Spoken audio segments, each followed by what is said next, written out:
We're going to learn today how to get control over our horse's hindquarters. And not in an elementary way where we used to disengage their hindquarters by tipping their nose and bending them around, but we want to do it now with more straightness. Hello, I'm Richard Winters, and I want to continue to talk to you today about the importance of body control. I wish we could talk about something else, but body control, it's not the main thing. Body control is everything.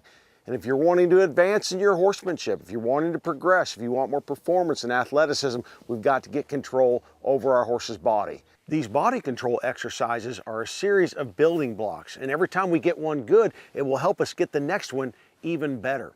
Now you might be thinking, I understand body control. I understand hindquarter control. I did this on my colts when they were young. Disengage the hindquarters. And you know what? That's right. That's a good thing to know. But it's kind of a kindergarten maneuver. When you tip that horse's nose to you, put some inside leg on your horse and move those hindquarters out of the way, you disengage the hindquarters. But many of you are beyond that now. And so when I talk about moving those hindquarters out of the way with straightness, I think about getting my horse's head, neck, and shoulders really straight with my hands. So I'm going to pick up on my horse and get his head, neck, and shoulders as straight as I possibly can.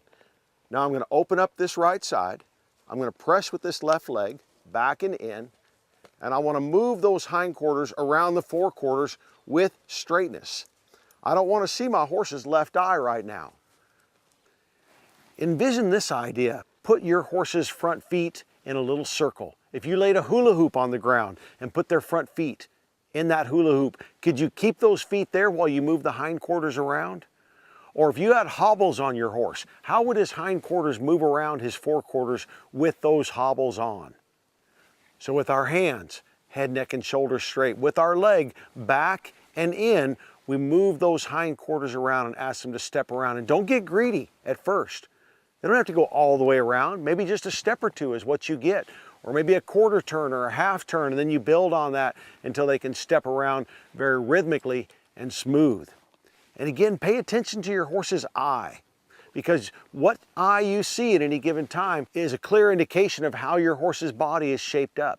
If you see that opposite or outside eye, your horse is probably counterbent and he's probably doing a kindergarten maneuver. So now I want you to think about moving the hindquarters around with straightness.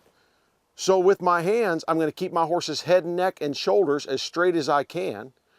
And I'm going to open up the left side. I'm going to have my right leg come back, and I want to walk the hindquarters around without counterbending my horse.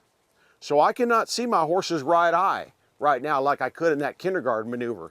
As a matter of fact, I can just see the corner of my horse's left eye. A turn on the forehand.